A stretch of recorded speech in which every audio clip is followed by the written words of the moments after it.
And if we notice here, it's not just a long laundry list of detailed transaction information. It is a specific list to what I was looking at, because we're only seeing Great Britain information for the month in question and for the product lines of the X100 line. So it actually not only digs down to this detail, but will query through this detail to get us what is pertinent to what our request is based on where we were looking in our report. And we can find information here. For example, we can see that we have quite a few units on hold in this organization, and that's probably a reason for our variance. So what I can actually do is I can go back in my report here, and I can add a textual comment. So one thing that these reporting systems allow is for numbers to be reported. But what we're going to do now is we're going to show how we can actually report information that is alphanumeric. So we can actually take our number there, 729, and we can add a contextual comment to it.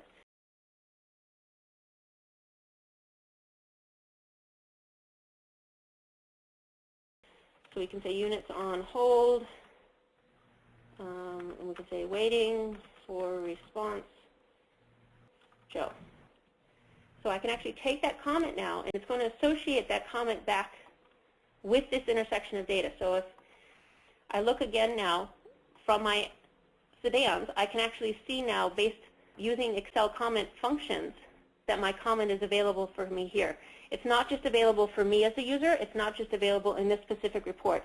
It is available in the intersection that we are looking here of data for our X100 sedans for Great Britain for third-party revenue in September of 2007. So this is a very powerful piece to allow people to interact with the system and add comments to information. So it's not just numbers coming out of a system. You actually have the ability to put these comments in, and these comments can be reported upon in various different ways within the system. So that's some of the basics on how you can report in BPC for Excel. One of the other things I want to show you is how it integrates with Word. So for example, if you have a queue for your company that you've been putting together that has linked back through Excel workbooks, right, you actually have these currently, and they're full of information that is gathered from various different sources. And you need to make sure that this stuff gets updated and rolled forward quarter to quarter and year to year for your case.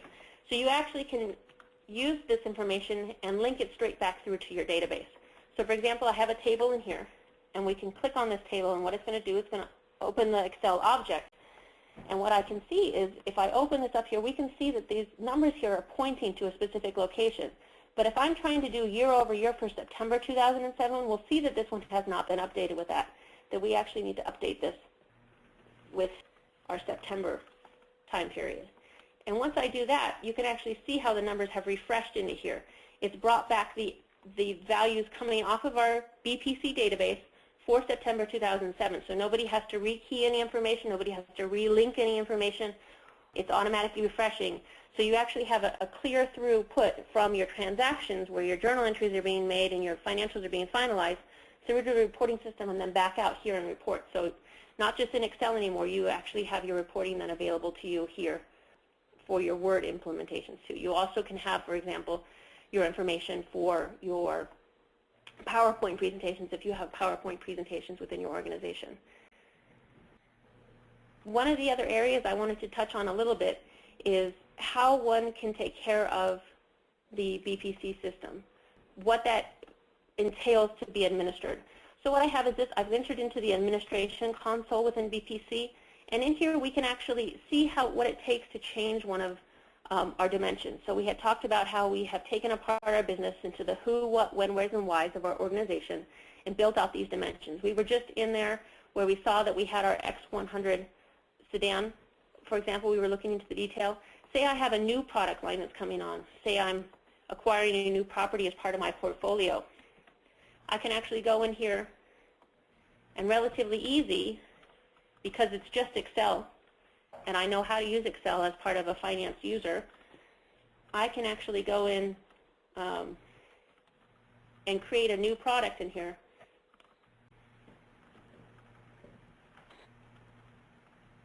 Very easily. And once I make that change, I can actually process that change through to the database. So I'm interacting with something I'm familiar with in Excel, and then once I do that interaction, I actually can let BPC take care of the technological entries that are behind the scenes. So it's going onto a server someplace, it's making the entries into the database, it's updating it, making it ready for us to change and update, gather data into it, etc., without me having to know how to go and do that on the server side, as well as me not having to go contact somebody in IT to take care of this function. So it actually is a very user-friendly way to allow the finance and accounting departments to administrate this product and allow us to move forward without having to encompass a large system implementation with IT. As well as the other things that are taken care of in the administration is the security is taken care of. And another area we're going to go into now is our business process flows. And that's all maintained here in the admin section. So I wanted to take you real quick into what a concept of a business process flow is and how an organization can use them. Really, the concept between business process flows is taking a current process within your organization, whether it's the month-end close, the annual budget, your gathering and reporting to the SEC, and wrapping a step-by-step process around it and then integrating that with BPC so that a user goes in, runs their business process at the time period appropriate to them based on their user security to accomplish their needs as part of that process. And you have processes like this that are encompassing many users usually across an organization, but you need them to all come together as stakeholders in the process and add their inputs. So for example, here I have a monthly financial process, and what you can see is it's made up of these various steps, and each one of these steps has sub-steps associated with it, whether it's the loading of data, the rolling forward of data because of an opening of a period or the opening of a year.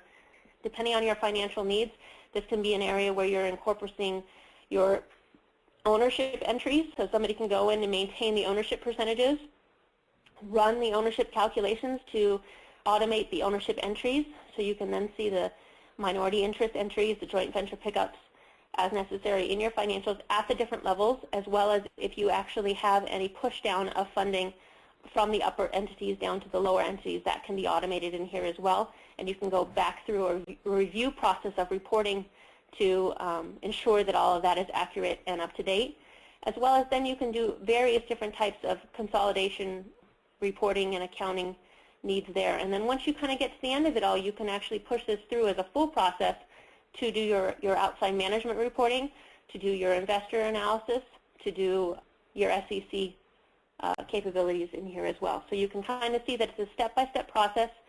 There's different pieces of it that are in need of review. So for example, we're on step 6 here, and it has review required.